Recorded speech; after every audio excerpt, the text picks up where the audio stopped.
FIANSA. FIANSA is the European Federation of Organisations working with homeless people. We just started recording the webinar, and the webinar will be available online after the event. The purpose of today's event is to launch a report that's hot off the press from FIANSA called Reclaiming Vacant Spaces to Tackle the Housing and Homelessness Crisis in Europe. FIANSA's mission is to end homelessness, so we are very interested in making the best possible use of Europe's existing building stock, and also in producing housing that really addresses the core housing problems of homelessness, unfit housing and inadequate housing in Europe. So with that in mind, we undertook this report, and we've tried to map the state of vacancy in the European Union and to analyse its potential for helping to solve homelessness. We're going to be together until 11:30. Thank you very much to everyone who's joined us today. It's a really timely moment for this discussion because we are in the midst of preparations for Europe's first ever affordable housing plan. We have for the first time a European Commissioner responsible for housing, Commissioner Dan Jorgensen, and his portfolio actually combines energy and housing. So we're very much in this space of how do we make the best use of what we have whilst respecting our planetary boundaries and dealing with the problems that we really need to deal with in order to address the housing crisis. So we really hope that our report can feed into those discussions. We're very excited to share it with you today and to exchange with all of you on it. The first part of the webinar, we'll hear from my colleague, Sharifa Mahmoud, who is the author of the report, and she'll present a summary of the main findings. And then we'll hear from three best practices from different parts of Europe, of people's experiences in actually mobilising vacant buildings to provide housing solutions for people in housing need. And they are Katie Holt from Scotland, Pierre Arthur de Betum from Brussels, and Vera Kovac from Hungary. And then after those three case studies, we'll have an opportunity for responses to the report. We'll hear from Edith Lakatosh on behalf of the Housing Task Force, which has been set up by the European Commission to prepare this affordable housing plan, and we'll have time for Q&A from the audience. So the tools for Q&A, we have a chat and we have a Q&A function. Don't hesitate to use them while the presentations are ongoing, and we'll try and collect the questions and feed them back in to the discussion at the end. You can also raise them at the end, of course. Okay, so without further ado, I will hand over to Sharifa, who will present our report. Thanks, Sharifa. Over to you. Thanks, Ruth. Welcome, everyone. And I'm really pleased to have all of you present today for the launch of the report. So I will just share my screen.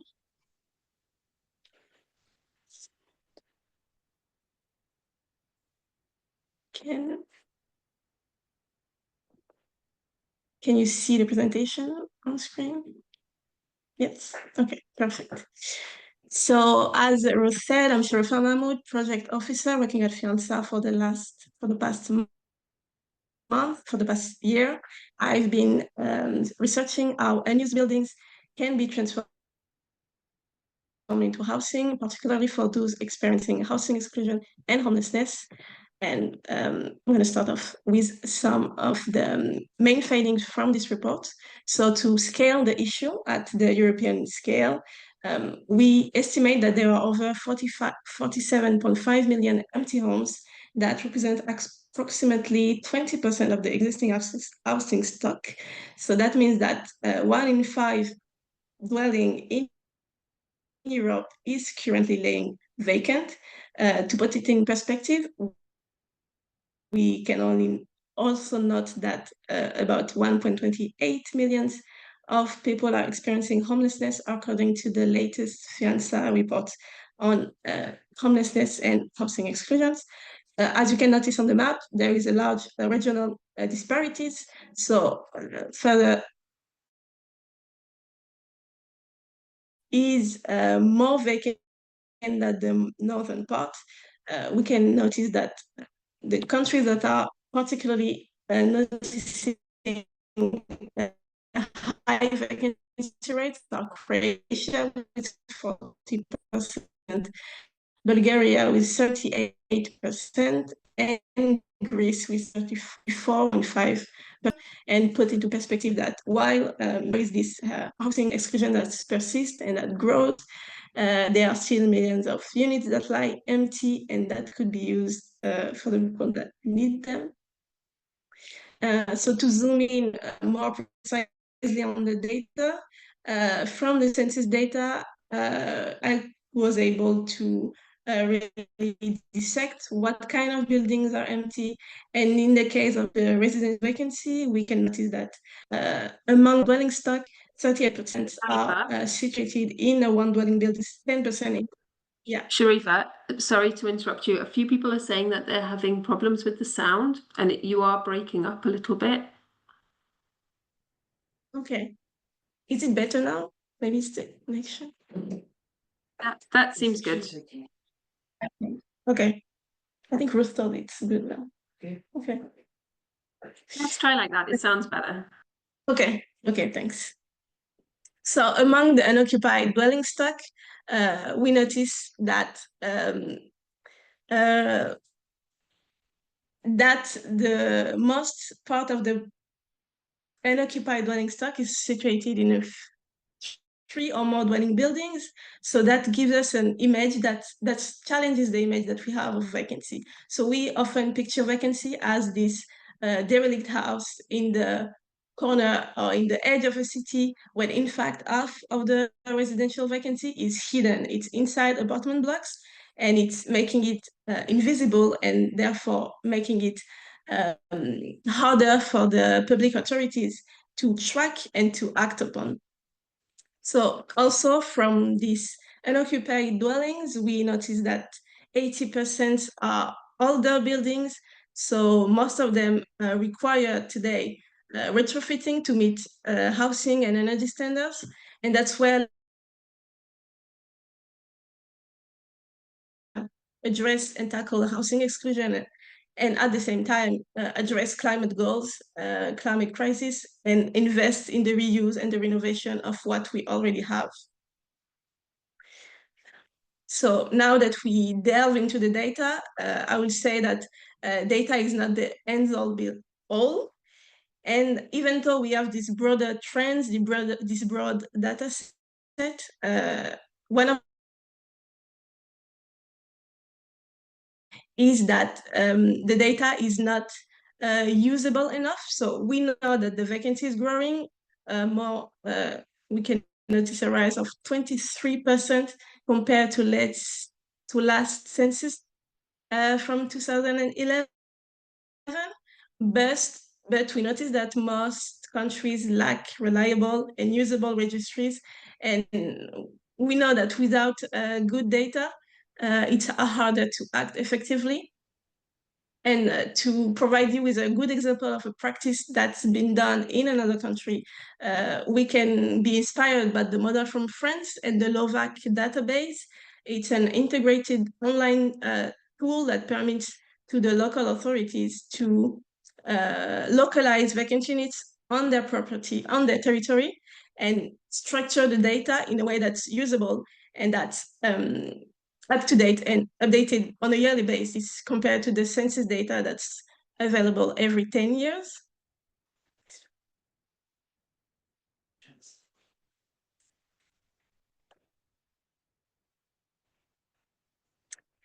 Beyond residential vacancy, we also focused on other types of vacancy. So as you can see on the screen, we explored other types of vacant buildings, be it office, commercial, religious, historical, or public buildings. And you can see on the screen several examples that are covered in the report. What these examples have in common is not just the architectural or the urban plan, the urban transformation, but what's common for all of those projects is the coordinated and the multi-stakeholder approach that all of those projects took to involve partnerships amongst municipalities, NGOs, housing providers, service providers. All of them have included, some of them have included the end users early on in the design and on the consultation process. And that helped really tailor the space, tailor the solution to the actual needs of the people. Many of those projects were supported by local services, such as social care teams, employment assistance, and all of those services permitted to ensure that the housing was accompanied by support.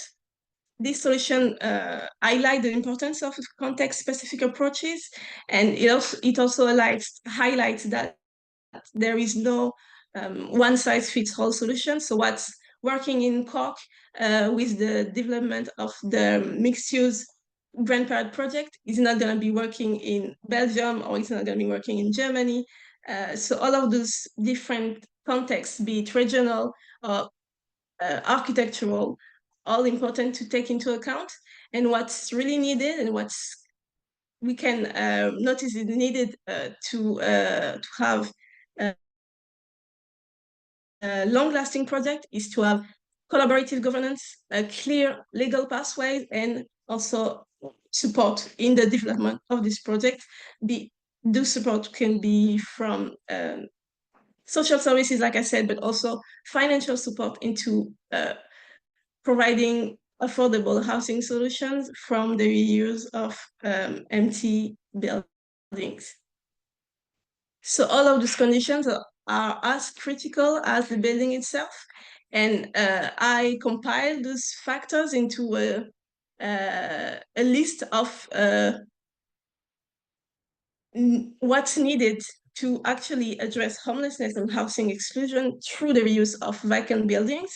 So I think we can think of it like a hierarchy of needs, and maybe at the foundation having the affordability. So having the affordability at the onset of the project can help us actually promote solutions that are in the means of the people that need housing right now. So if the people cannot afford the rent, it's not a usable solution. So on top of that, I would say that the legal security and the long-term tenure is critical, because that's when stability starts. Stability starts when you know that you won't be moved out of your house in the next month or in the next week. So protect both the owners and the tenants through occupancy agreements, through public management rights. Sharifa, sorry to interrupt. The sound is still a bit of a problem. I don't know if there's anything you can do to check at your side. Yeah, we're trying to. I think. Try this. Sorry for the technical issues, but I hope that the slides are enough for you to understand the. Thanks. Okay, so then we can move on to the other factors, such as the fair location. So ensuring that the housing goes actually to those that need it the most, in partnership with local services, and that those allocation procedures are need-based. That's the most important factor. Then the location, targeting well-connected urban areas, would provide that not only a roof over someone's head, but also making sure that this roof is next to employment opportunities, transport services, education, and that will, in the end, support the long-term integration of these people. One of the common factor that has been able to support to scale up a lot of the projects that are in the report and in the best practices is that having support services is when it is paired with the housing, it provides the right support and it helps people rebuild their life and helps people going towards a better living condition as vulnerable patients. I hope on those key factors, we've crafted some recommendations to guide policy and practice across Europe. I've highlighted only 4 there, but in the report, there's a longer list that's really tailored to any kind of stakeholders that wants to work on vacant housing, vacant buildings, and promote the reuse of those buildings to create housing solution. So the 4 that I'm highlighting with you today is first and foremost, I spoke a lot about data since the beginning of the webinar. We really need clear real-time information on what's vacant, where is it, and in what condition are the buildings that are vacant, because without those data, without those insights, it's really harder to get targeted interventions that are tailored to the local needs. That would be the second point. Experience the same across Europe. You are in a rural area, in a more urban area, all of those regional differences necessitates tailored responses. So developing policies that reflect those unique needs is really needed. Following up with the needs to unlock investment, private investment. Sharifa, I'm Yeah. sorry to interrupt. I can't think I can't now- follow you due to the sound. I'm so sorry to say again, but it's just so much breakage that I just can't follow anymore. Yeah, I'm very sorry about technical problems. I wonder if you could try switching your camera off, Sharifa, whether that would help. Maybe we try. Sorry about this. Everyone is okay to be quiet if you want to change. Everyone there? Everyone in the main room. Okay. I have my slide, but it's okay. Maybe you can hear me better now. Yes, it's much better. Now it's better. Maybe it was the camera. Okay, maybe it was the camera. Okay, So thank you. continuing on my third point on the financing. So the idea is to be able to coordinate funding, unlock funding, whether from EU programs, public investment, private investment, social finance, to support the development of affordable, sustainable housing. And finally, the vacancy reuse must be directed toward those most excluded, like you can see on the 4th point, prioritizing homeless household in allocation. Because it's not just about filling empty gaps, empty spaces, but it's also about ending housing exclusion by prioritizing the people that need them the most, be it homeless individuals and families. Sorry, but we're really struggling with the sound. I've had a report. Oops. So I've been talking since the beginning about a report and the collection of best practices. So all the work that has been done for the past year has been compiled in those 2 documents.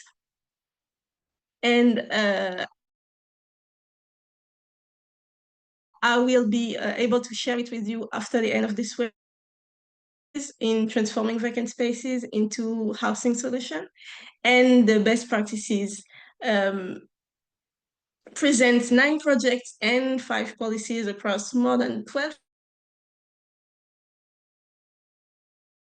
That after you read them. And before closing, maybe I would like to highlight a powerful initiative that has been proposed to me by Thomas Gilligan from Mayo County Council in Ireland about implementing a World Vacant Homes Day, and the idea is to create an annual moment each October 9th to move from awareness to action and to coordinate local and cross-national actions, to share inspiring success stories. And I truly believe that those two deliverables are a tool that you can use in that prospect, that you can read, that you can learn from, and that you can share amongst your networks to better use the existing vacant spaces. Really sorry about the technical issues. I hope it was not too hard to understand, to hear me, but the presentation materials will be shared after the webinar. I left my email address too, if you have any question after, and I'm happy to share with you that we can move on to the next part of the launch with the 3 speakers that Ruth introduced in the beginning. So we will hear from Katie Holt that will present then Vera Kovac that will speak about the From Huts to Homes, a volunteer-led renovation project that is being led in Budapest. And then we will finish with Pierre-Arthur Béthune that will introduce the Nova Casa Vesta, providing temporary housing for women and children in Brussels. I will stop sharing my screen. Thanks so much, Sharifa. It was a great presentation, and the report, we will be sending around the full report after the webinar today. It will go online this afternoon. So really sorry about the technical problems that probably got in the way of you understanding all of the interesting findings of the report, but they are available for everyone to read. And there was a question, maybe just before we hand over in the Q&A, Sharifa, there was a question about how much of the vacancy in Europe is second homes versus abandoned homes. And I wonder if you could either say a few words about that, or if the sound is difficult, maybe just respond in the chat. I will try to respond like that, and if the sound is too laggy, maybe I will write it down. But that's one of the main problems with the latest census, is that there is no distinction between secondary homes and truly empty dwellings. So that means that compared to last census, so the census from 2011, we had this clear distinction, even though not all countries were able to. Sorry, but we really don't hear you. So I think it's best if you respond in the chat. I'm going to write. We'll give the floor to Katie. But thanks so much, and keep the questions coming in as well. Thanks, Sharifa.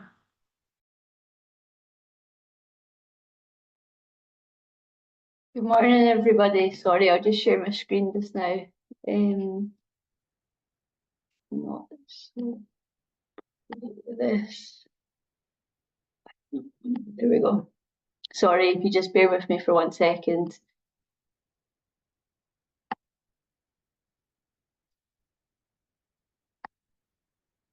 Is everybody able to see that? Yeah. Brilliant. So good morning, everybody. My name's Katie Holt, and I work for Rock Trust. I'm the Living Works project worker in West Lothian in Scotland. So today I'm just going to talk to you guys about how Rock Trust started their Living Work programme from a vacant space that they had in the West Lothian area. So just a wee bit background about Rock Trust. So we are Scotland's youth homelessness charity, and our aim is to end youth homelessness in Scotland by ensuring that every young person has access to expert youth-specific services to assist them to avoid, resolve and move on from homelessness. So we currently operate in 5 local authorities of Scotland. We're in Perth, Fife, Edinburgh, West Lothian and Glasgow. So today I'm going to specifically be talking about West Lothian services, as that's where our Living Work service is. So in 2022, West Lothian reported the 3rd highest rate of youth homelessness in Scotland. And at that time, Rock Trust was operating 3 services within the area. So we had our Bedrock housing service, our Night Stop emergency service, and Housing First for Youth.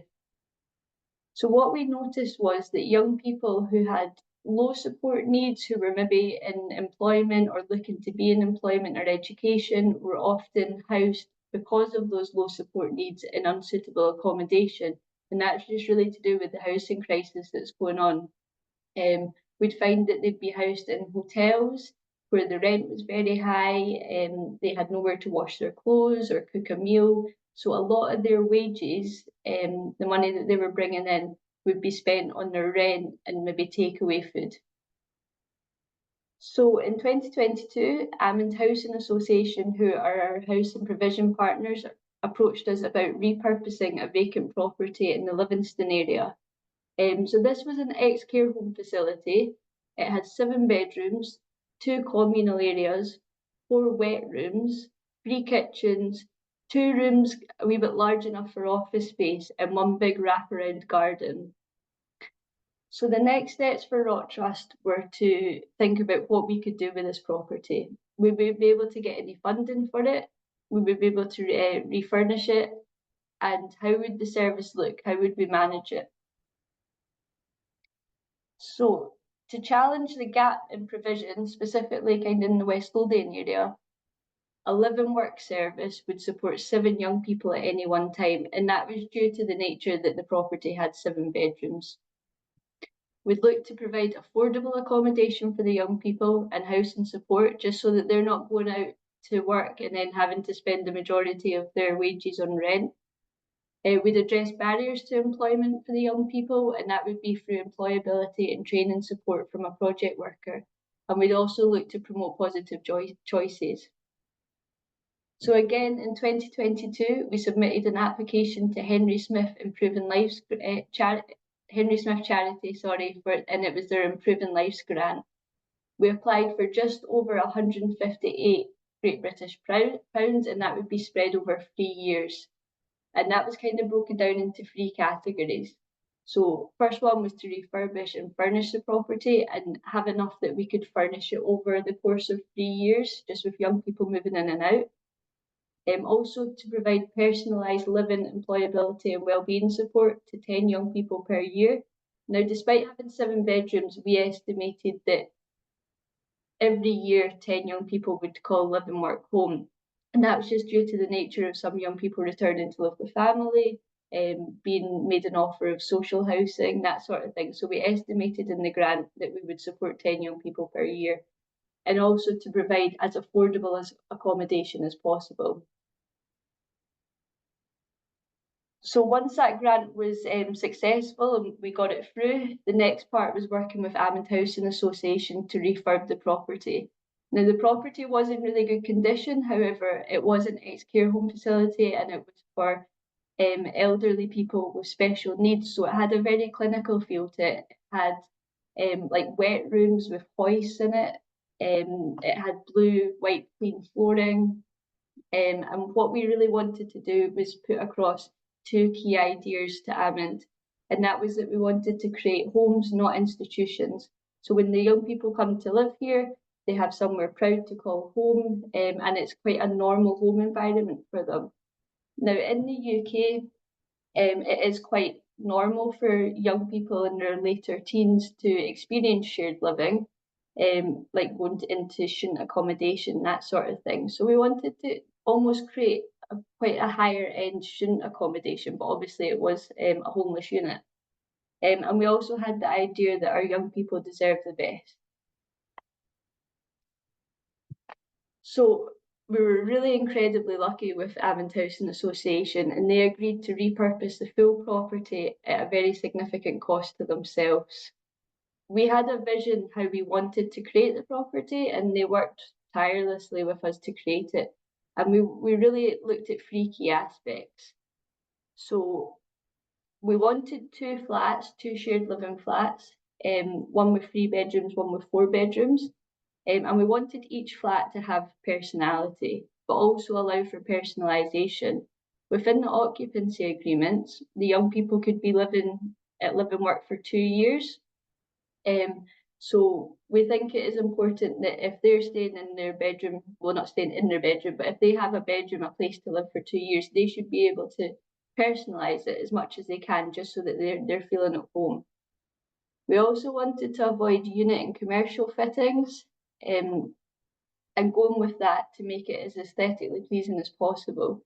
Our management team sat down with Amund and looked at like kitchen fittings, bathroom fittings that people might want to have in their own homes, something nice and modern for the young people that they're going to look after.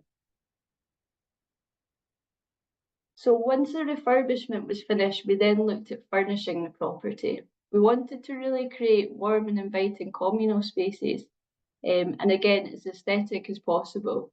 We spent, for the opening, we spent just shy of £4,000, and that was at IKEA, so we spent it on stuff like sofas, beds, dressing tables, that sort of thing, just to make it as a homely vibe as we could.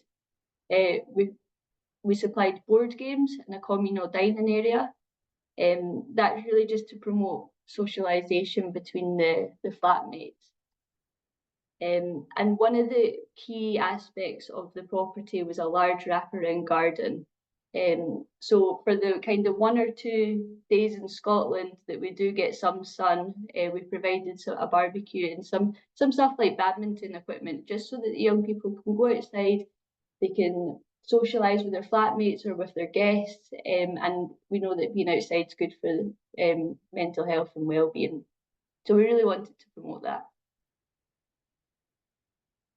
So in order to maintain the property, we had to look at further funding and maintenance. How are we going to do that? Because we wanted to keep the project as high a standard as we possibly could.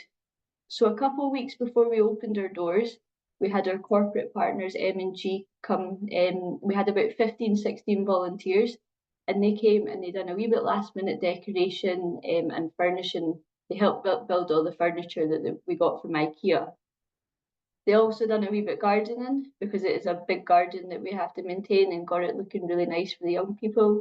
And they also, with it being a big finance company, they provided laptops for the young people to help with their employability support.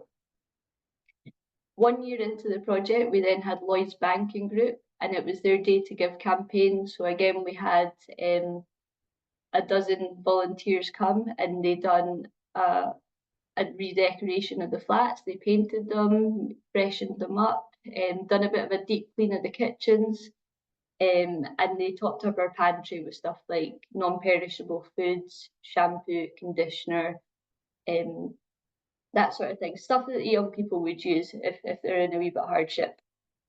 And we also looked at community relationships. So right next door to where we are, there's a farm, and it has gardening activities for their older clients. So we've had a couple of their older clients come and do a wee bit voluntary gardening for us, and they've also given us £500 to go towards outdoor activities and some gardening stuff for the young people.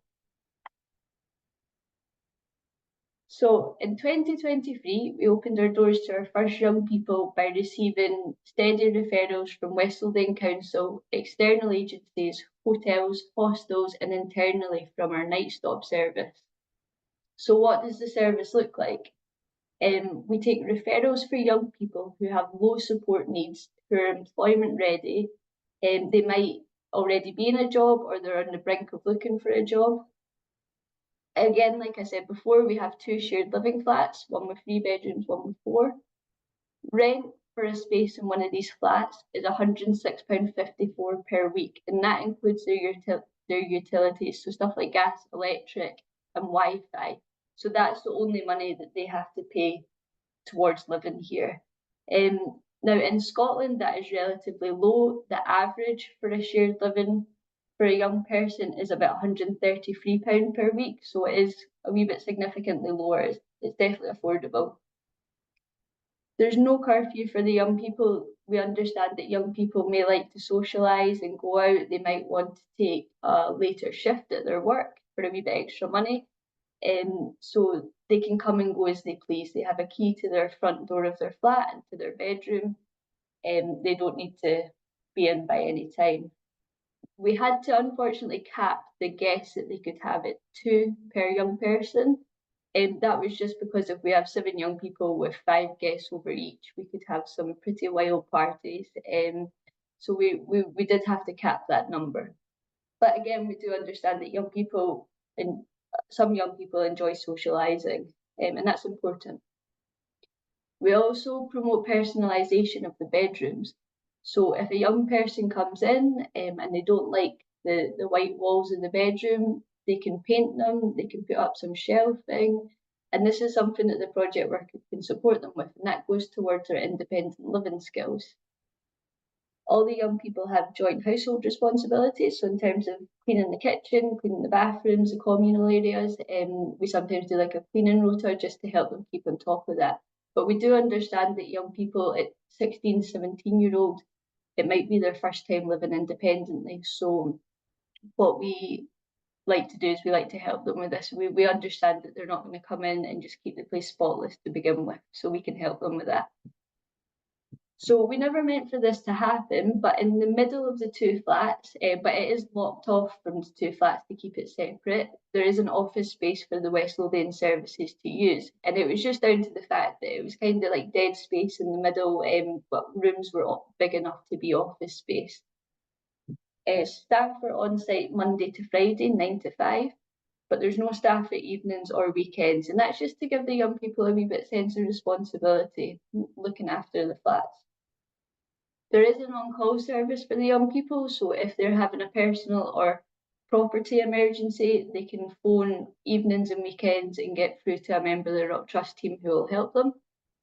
And then on top of that, the young people have weekly employability and wellbeing support with their project worker. So if a young person, for instance, has a job interview coming up, they can work on that, or if they're just having a really rough week, they can come and speak to their project worker about it. So where are we now? We've just gone into the 3rd year of the project, and we've been home to 18 young people. We've had 9 males, 9 females, so a nice kind of split right down the middle. In terms of our grant application, we have 3 outcomes that we look at. So that's tenancy sustainment, job sustainment, and mental health. So 94% of our live and work residents have been able to sustain their occupancy. We've had 10 young people move on independently, and that's been to maybe social housing when they've had an offer, or moving back with family. Because we do find that when the young people come here, it does give them a wee bit of a respite from their family, and they can repair relationships and then return back home. And we've had some go off to student accommodation. We have had 1 young person who just needed a wee bit more intensive support, so they moved on from us. Job sustainment wise, so 38% of the young people who entered live and work were not in any employment, education or training. We've now reached 88% of the young people have now reached sustainment, so that could have been in the job that they were in when they came to us, or the job that they gained while they were with us. Mental health, so 94% of young people have reported an increase in their mental health and relationships, and we've really found that the reasons for that is having an outlet for anxiety. So if they have a problem or a challenge coming up, they can go to their project worker, and the project worker will help them with the problem solving. They'll sit down and they'll talk through it, and it's just having somebody there for them, really. Entering employment, so gaining a routine from having a job. When a young person can get up in the morning and go out, spend the day at work, earn their own money and support themselves, we find that that's absolutely massive for their confidence. And also meeting peers. As we all probably know, with homelessness comes isolation and loneliness.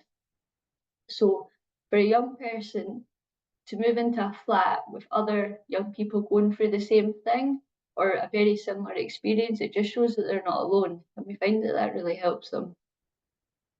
We've also found that due to the location of the property, so within the Livingston area, we're about a 10-minute walk away from like a massive retail and hospitality hub. The young people have access to ample job opportunities. So if they do want to make a career change, they've got plenty of kind of choice about what they can do. We've also got great transport links. So if a young person finds a job in the Glasgow area or the Edinburgh area, they can get a train and they're into the city centres in about 45 minutes. And there is also good community opportunities. So I'll just finish on the challenges and successes. So the challenges have been, within the first year, the cost of the utilities was very, very high. And that was purely because if anybody knows Scotland, they'll know that it's absolutely freezing about 99% of the time. So the young people had the boilers switched on 24/7. But they'd open the windows to let the heat out rather than turning the boiler off. So what we had to do, unfortunately, was put the boilers on a timer setting, take away access from the young people, and the young people are absolutely fine with this. They actually say it's a wee bit more comfortable temperature now in the flats. Support with shared living. So what we really want the majority of the support to be employability or wellbeing based. But however, we do have to do a wee bit relationship mediation. It takes a wee bit time for young people to get used to living with each other. We're constantly looking at the referral process, how we can get the right young people into the service. So this type of service, because of the responsibility and freedom that comes with it, there is a big trust element with the young people. It can be a really empowering service for a young person with low support needs. However, it can be really overwhelming for a young person that needs a wee bit more intensive support. And also meeting the demand for referrals. So we're having on average about 2 referrals per month. So we're constantly looking at ways, can we expand the service? Is there any more vacant properties that we can use? Again, it's going back to that cycle, can we get the grant, the funding, and how can we make a success of it? So on to the successes. So we've had minimal on-call call-outs. They've only been for property-related things, such as the fire alarm going off. Unfortunately, young people don't have access to turn that off, so a member of staff has to do it. But this is something we're working with Amund on at the moment. We've had minimal antisocial behaviour. We've only had 1 call over the course of the 2 full years that it's been opened, and that was right at the beginning. The young people have been keeping the flats to a really high standard. We find that when we're furnishing them with nice things and we're keeping them nice and clean and tidy, they're looking after them, they're cooperating with us to look after them.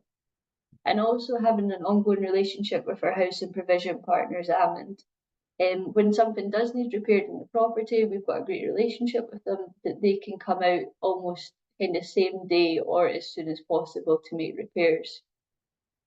So I just want to say that from the very start kind of idea of this property right the way through to where it is now, it wouldn't be where it was today without the ongoing cooperation from our young people, Amund Housing Association, Henry Smith Charity, and our corporate funders and volunteers and the Rock Trust team. It's really been a group effort to get it going.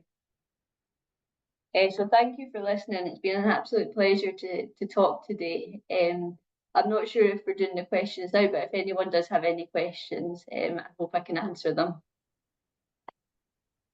Katie, that was great. I think it really, from the big picture of 20% of the building stock being vacant in Europe to the kind of complexity and the detail and the intensity of partnership, you know, the number of actors for 2 flats, the number of actors and the difficulties in raising the grant funding, having the partnership with the housing association and all the work that goes into that was really, really great. I think we'll have the questions at the end when we've heard from the 3 best practices. So perhaps we can just hand over to Pia Hartier. Hey everyone. Hi, Pia. I thought it's me, but I can hand over to Pierre, but at one point I will have to leave, so it's not... Let's do you first. I think that's okay. I was just following the program, but that's perfect. I'm sorry that I don't know, I got maybe mixed up and I thought that I'm going next. Sorry. Is it okay? Not a problem? It's not a problem at all. Let's do it that way. Okay. So I hope you can hear and also see me well. And before I start to talk about our work, I want to really talk about something else, but not unrelated. It was just yesterday that I produced my first LinkedIn post in my life, and I want to share that first before I start presenting. And this is because just recently the Hungarian parliament had introduced a new plan of a bill. I don't know if you can see the details now, but this bill is about basically to finish the free press and NGO operation in Hungary. And so please.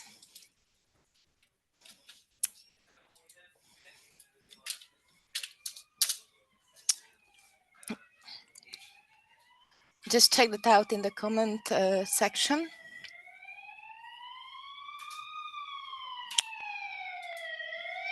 And now I start about my presentation, if it's okay. Can you see the slides now?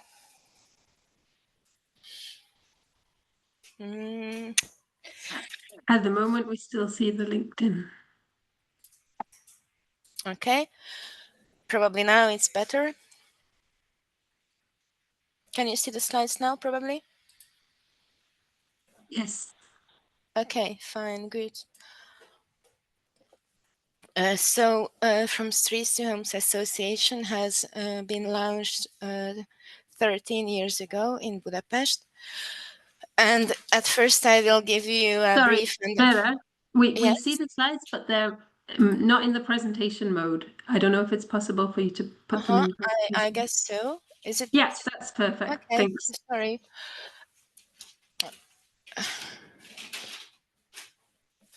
So we had launched the From Streets to Homes Association 13 years ago here in Budapest.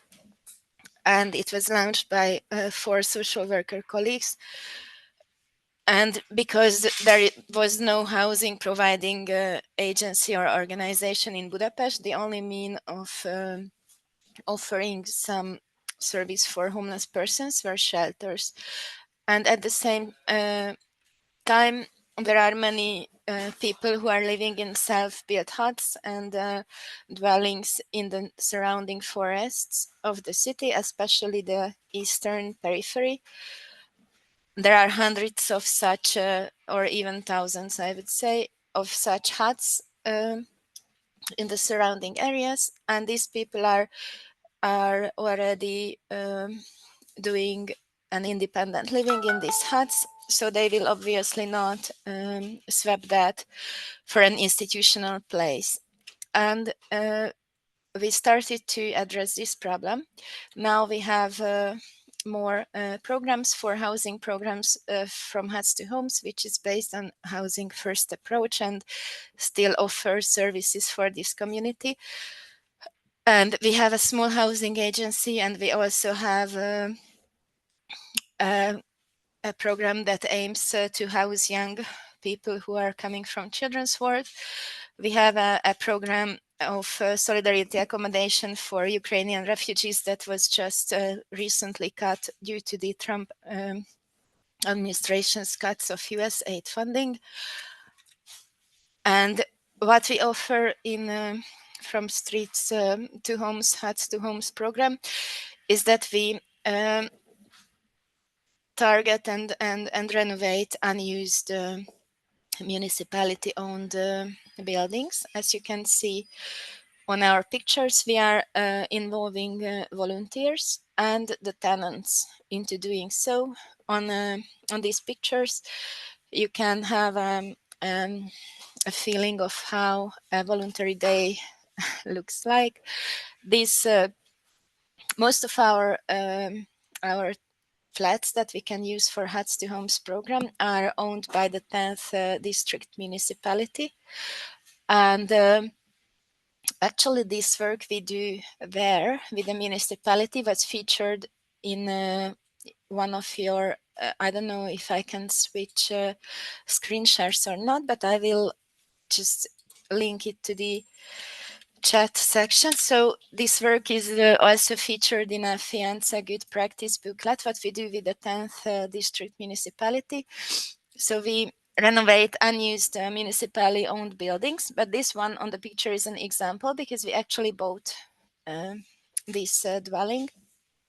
And this is why we could not only renovate it from the inside as a tenant or a renter, but also from the outside. So here we organized a 1 week like social construction camp where we fully renovated the building, not only paint and tiles and such in the inside, but as you can see on the picture, it got a full insulation from the outside as well.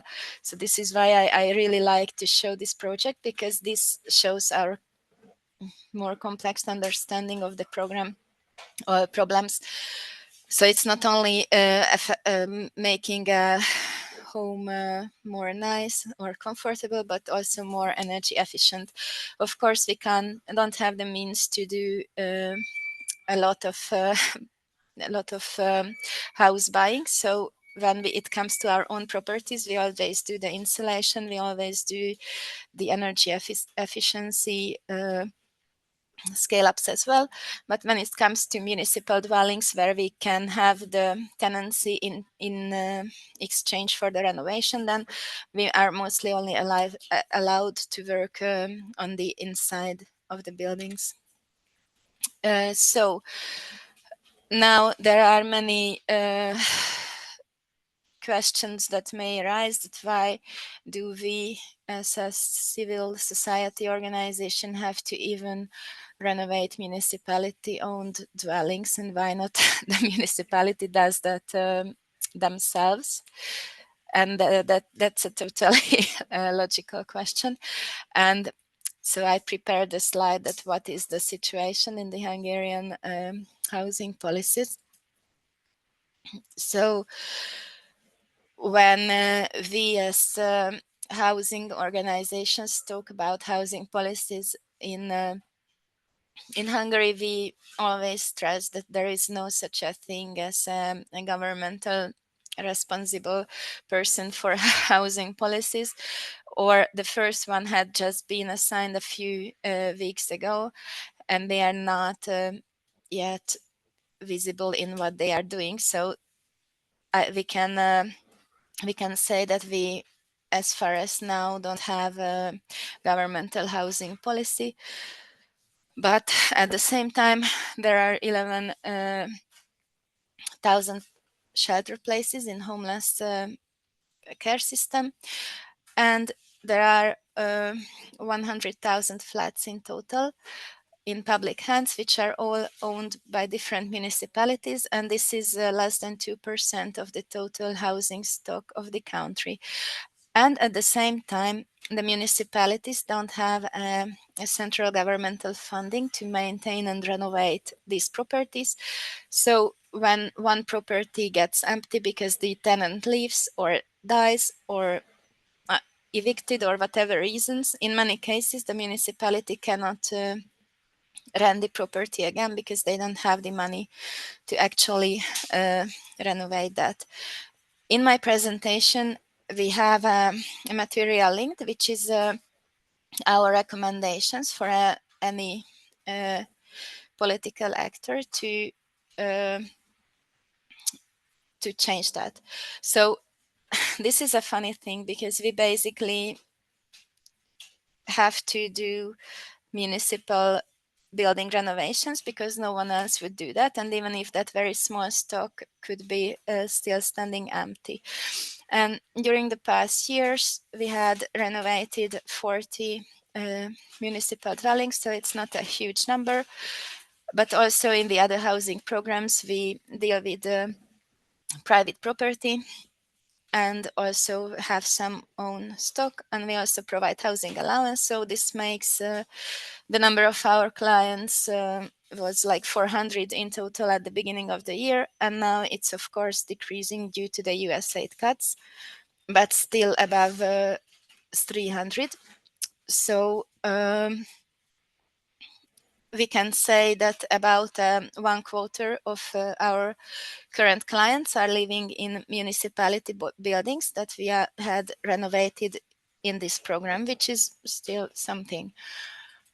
And so when this picture is in front of the Parliament building of Hungary, and this was when we introduced and launched the suggestions for the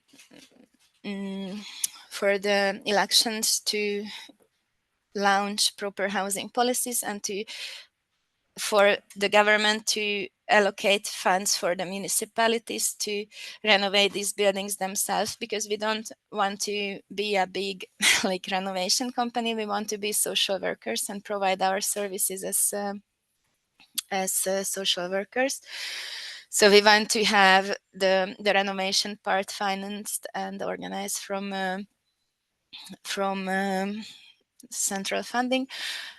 So I can say that our organization is not only a service provider and definitely not a renovator or a building company in the first hand, but we are social workers. But in the current Hungarian surrounding, we also have to be activists, as well as for our own survival and for the improvement of services as well. And so how is our impact going? At this moment, we have 4 partnerships in district municipalities. And in the Huts to Homes program, most of the clients are actually elderly people and small households. This is partly due because the flats we can acquire in the program are really small, but we have a growing number of children with families. And in this picture, with which I probably will finish my presentations, but I would really love to discuss and have some questions if you have any. We show an example. This house is not an actual building, but this is a container with a roof, and it does not show on the picture. So it's not that we only offer housing in the repurposed municipal dwelling, but this is also a repurposed something, which is so it's like the house itself is a container that was shipped secondhand from the Netherlands, and we only built the roof on the side for it, if it makes sense, as it is. So we have many ideas, not only the reuse of vacant buildings, but also we would love to share and spread this mobile unit idea as well. And when it comes to building these mobile home units, we also did try to make it look like the neighboring houses as much as possible, because this was part of our idea of integrated living. So this is why this container is like camouflaged as a, as a proper family house unit. And these were the 2 ideas I really wanted to share with you during this presentation. And I would love to hear your questions if you had any.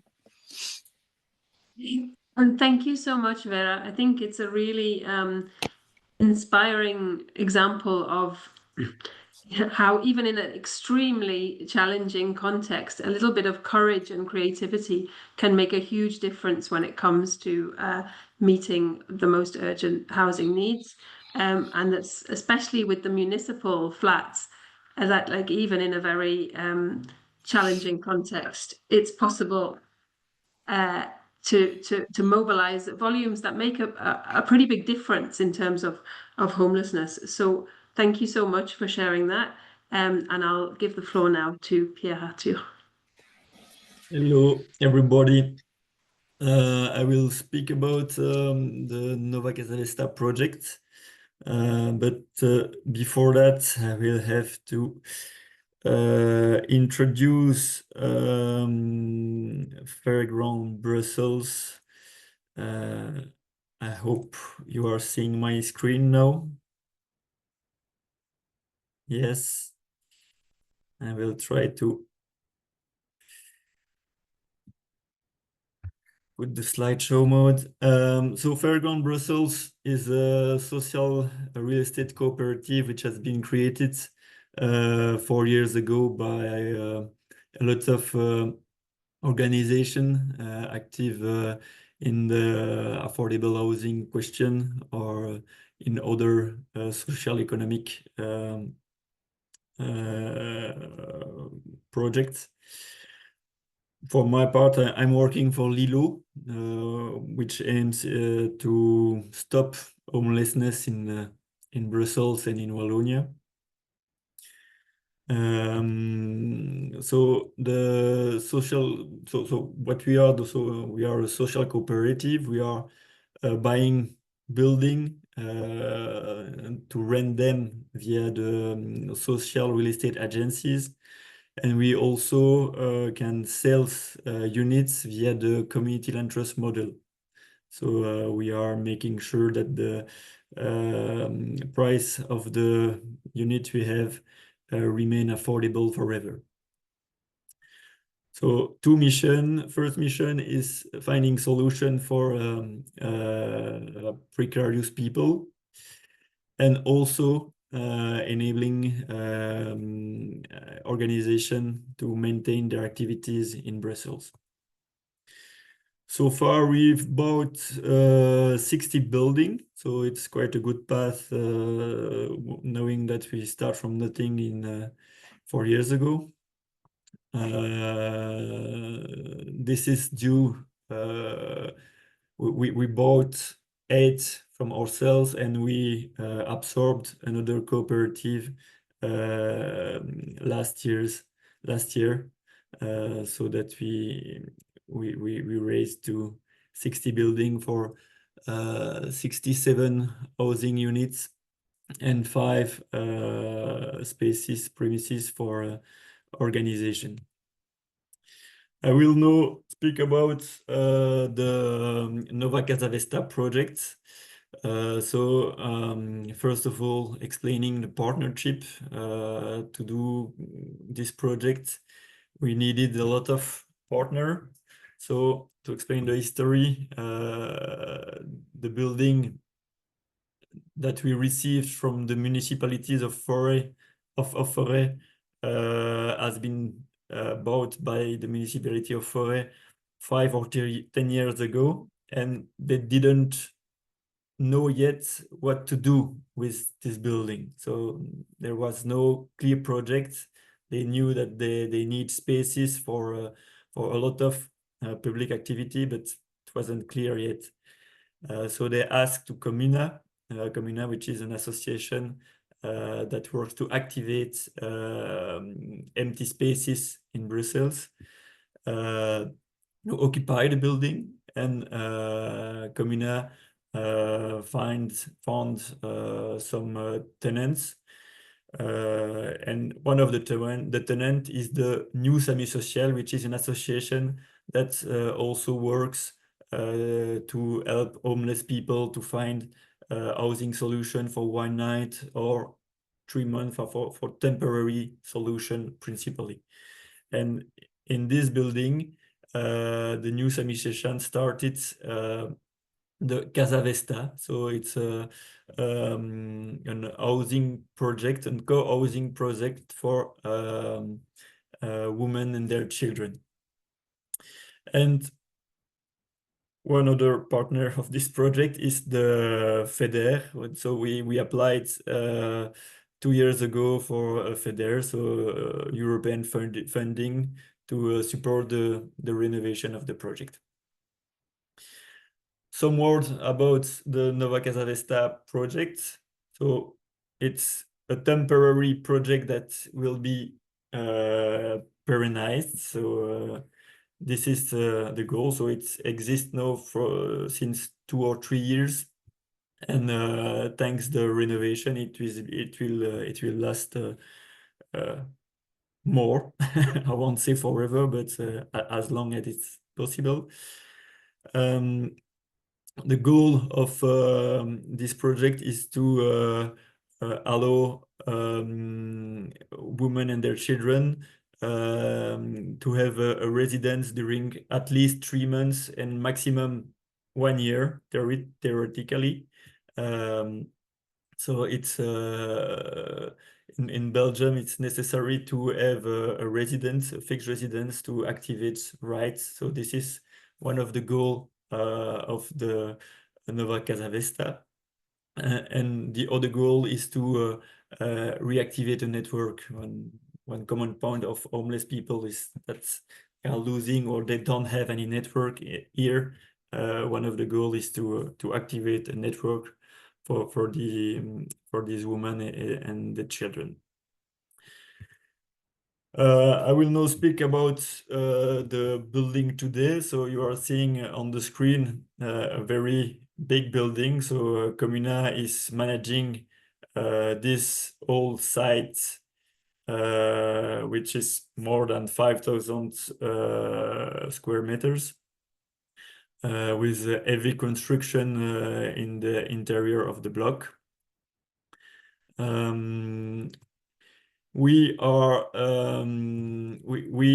received from the municipality this block. I hope you see my mouse. Yes, so we received this one, and the current occupation is in this area, the 2 last floors of this building, and they have also the last floor of this building.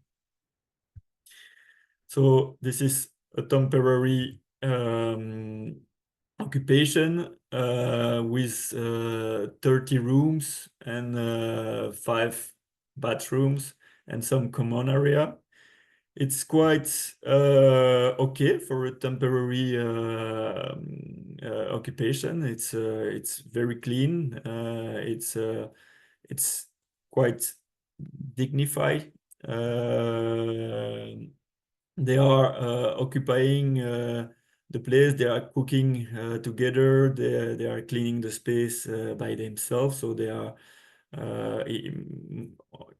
in addition to some other activities to reactivate the right to find formation or even a job. So this is an example of a room for a lonely person. This is one of the bedroom, so it's quite clean and okay, but it's temporary. It needs to be refurbished for a lot of technical reason. One of the reason is that the municipality want to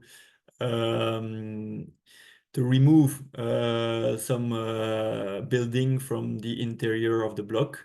So it's really heavy. You see on the left on the left picture that there are almost no garden, no possibility for the rain to enter the ground. And so we will have to demolish one of the building to create a big garden. This is an esquisse, so it won't be like this, but this gives an idea of what the project will become. So this is the ground floor with a lot of common area. So the building will be occupied by around 30 people in the same time. Moreover, the social workers. So it will be something like this, but you will see later that we don't have the permit yet, so we don't know what the building will really look like. This is an idea for the first floor. So to have 7 rooms per floor with for each room a private bathroom. This is so, and with a common area per floor also. So this is the first, and the second one is the same. So 40 room in total, 14 room in totals. We already know that it will be too small, and so we know that we'll have to create at least one extension if we want to have 14 rooms in the building. Some word about the planning. So as we didn't receive yet, but we applied and we succeed to obtain the FEDER that will send us money to support the renovation. So we started in 2000 last year to elaborate the program, and now we have hired an architect that will work 1 day a week to follow the public market. So we have first to select an architect to enter the permit and to follow the works after that. This has to be in 2 phases, so it takes a lot of time because you have to follow strict rules according to the public market. So we will enter the planning permission, so the urbanistic permission at the end of this year, and we plan to obtain the permit at the end of next year. So it takes very long times. We will have to choose the entrepreneurship, the people who will do the work, and so it will again take time because due to public markets we have to do some publication and to allow to the contractor to respond. So it means that we won't start the work before the end of 2027.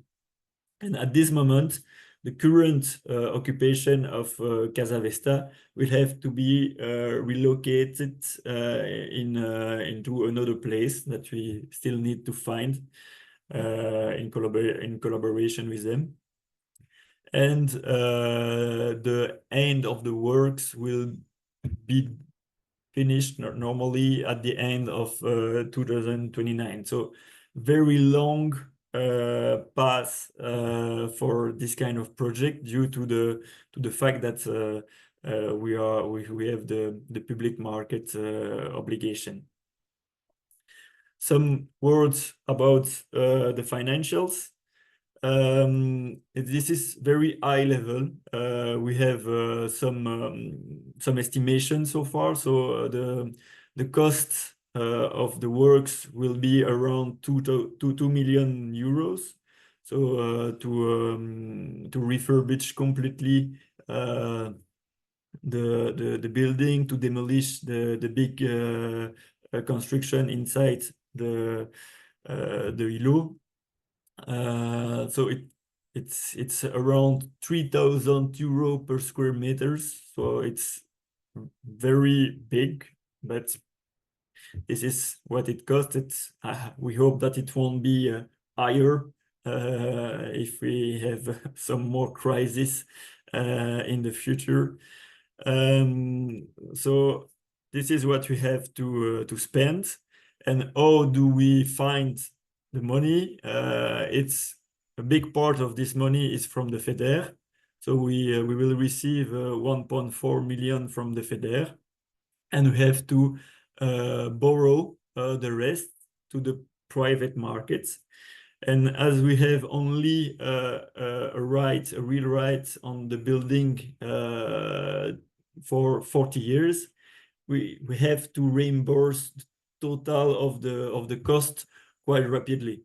So the hypothesis is now that we will borrow 700,000 euro to nice institution where we already have some contacts, so we know that we can borrow 300,000 euro at 2%, which is quite a good rates right now, and the rest, the 400,000 at quite market conform rate.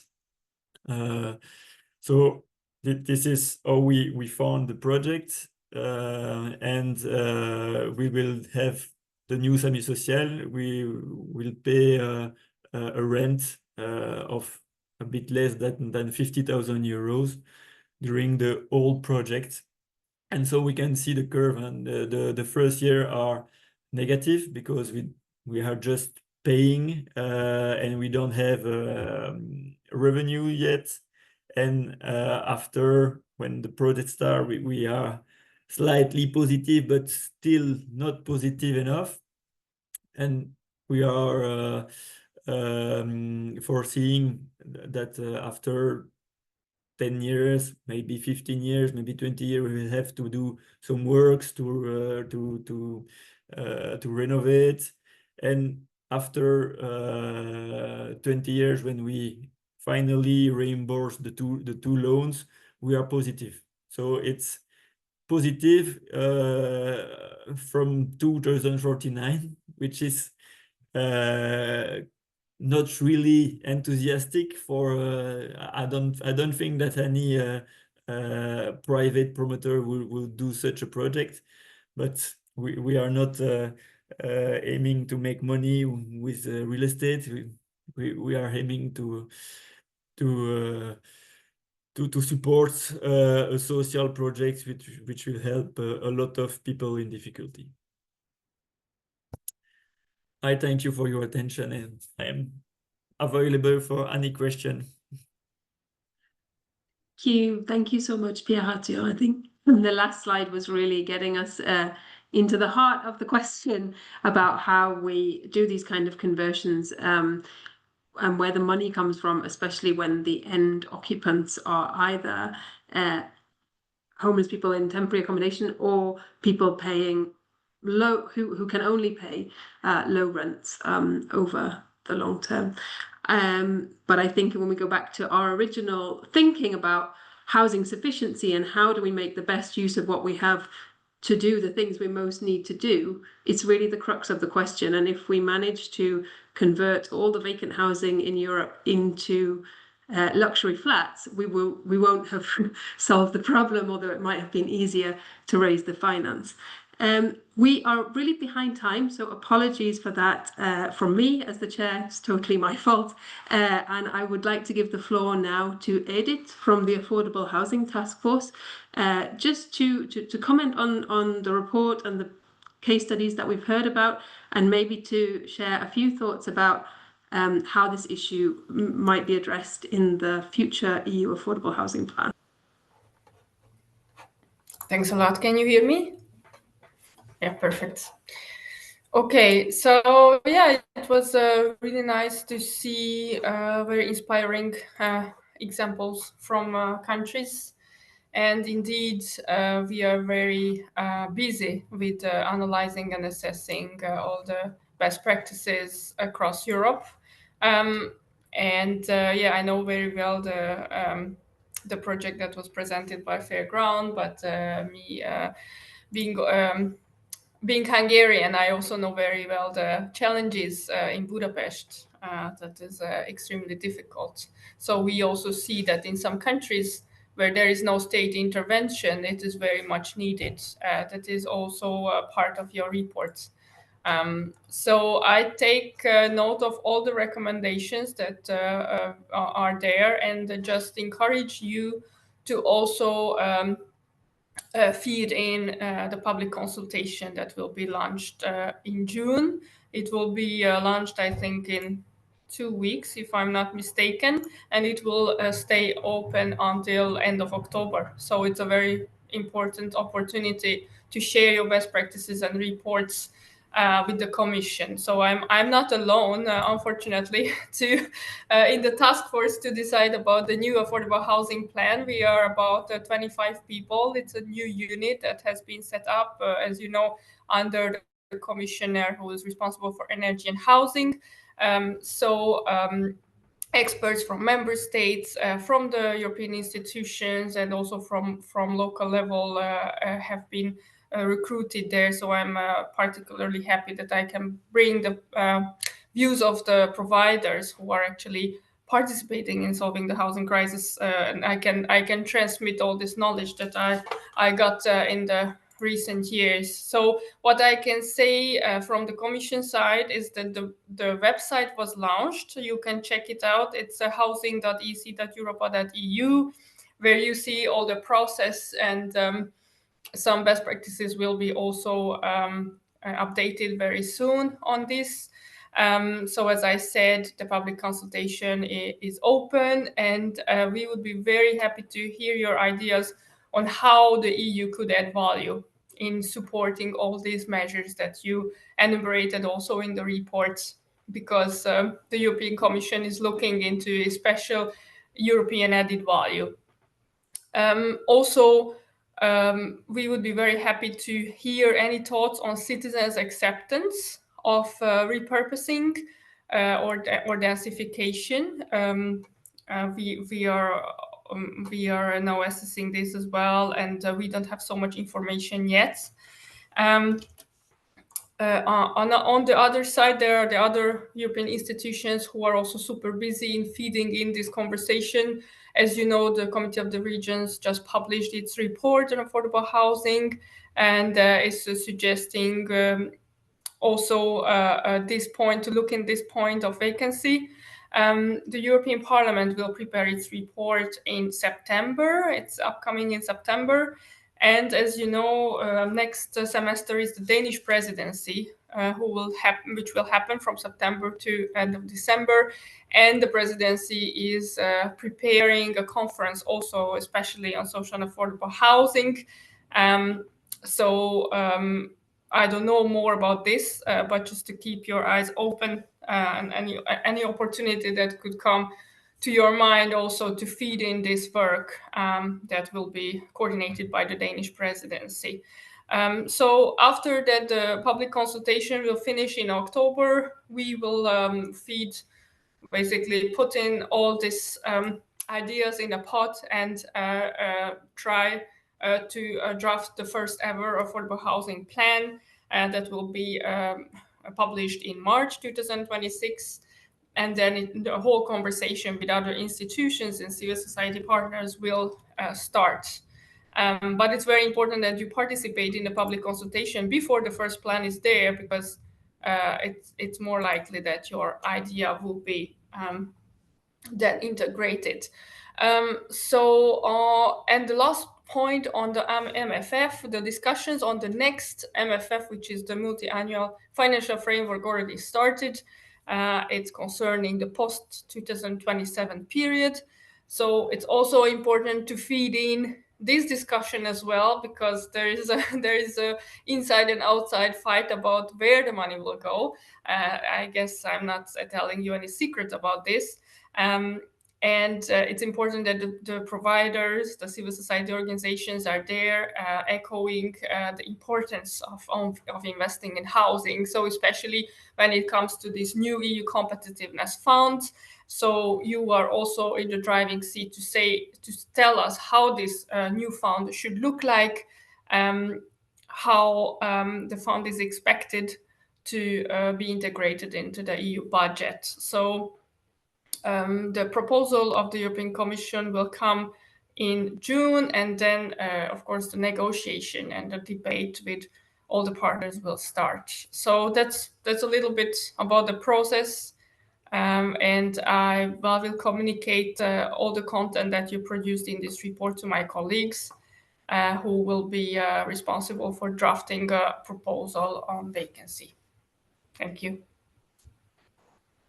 Yeah, Edith, it's really great to hear that the Commission is listening in the preparation of this affordable housing plan, and I think today's webinar confirms that we have lots of ideas to feed in. I think that the link to the future EU budget is a really essential one. Like, we know that most public subsidy going into renovation of residential buildings currently doesn't benefit people who need it most. And I hope that what our report can contribute to this discussion is I think that there is already a clear understanding that to respect our planetary boundaries, we need to make the best possible use of the current building stock. But I think the second part of a sufficiency argument, or the second really critical question, is to do what? And I think, I hope that our report makes the case that one of the primary goals of an EU affordable housing plan should be to deliver housing that both prevents and tackles homelessness. And that means that a whole load of conditions need to be met in terms of how affordable and accessible it is, and that policymakers and practitioners need to grapple with a whole load of complicated questions about what kind of affordable housing and for whom. And I think that our report makes a valuable contribution to that conversation. We're out of time, but I think we've answered the questions that popped up in the Q&A, and Sharifa shared her contact details with you and would be very much delighted, I think, to exchange with anyone and everyone about the content of the report. We'll be using it definitely to feed into the affordable housing plan going forward, and also, just as Fianza, are really keen to connect organisations doing this kind of work and to help them learn from each other and address some of the challenges they face together. I think the fact that the last project we heard about uses the ERDF sends a good signal regarding the next multi-annual financial framework, and I really hope that there will be a clear investment priority on affordable and social housing in the next multi-annual financial framework of the European Union. So thanks everyone. Thanks so much for joining us. Congratulations on the report, Sharifa. And hopefully it's just the start of a conversation.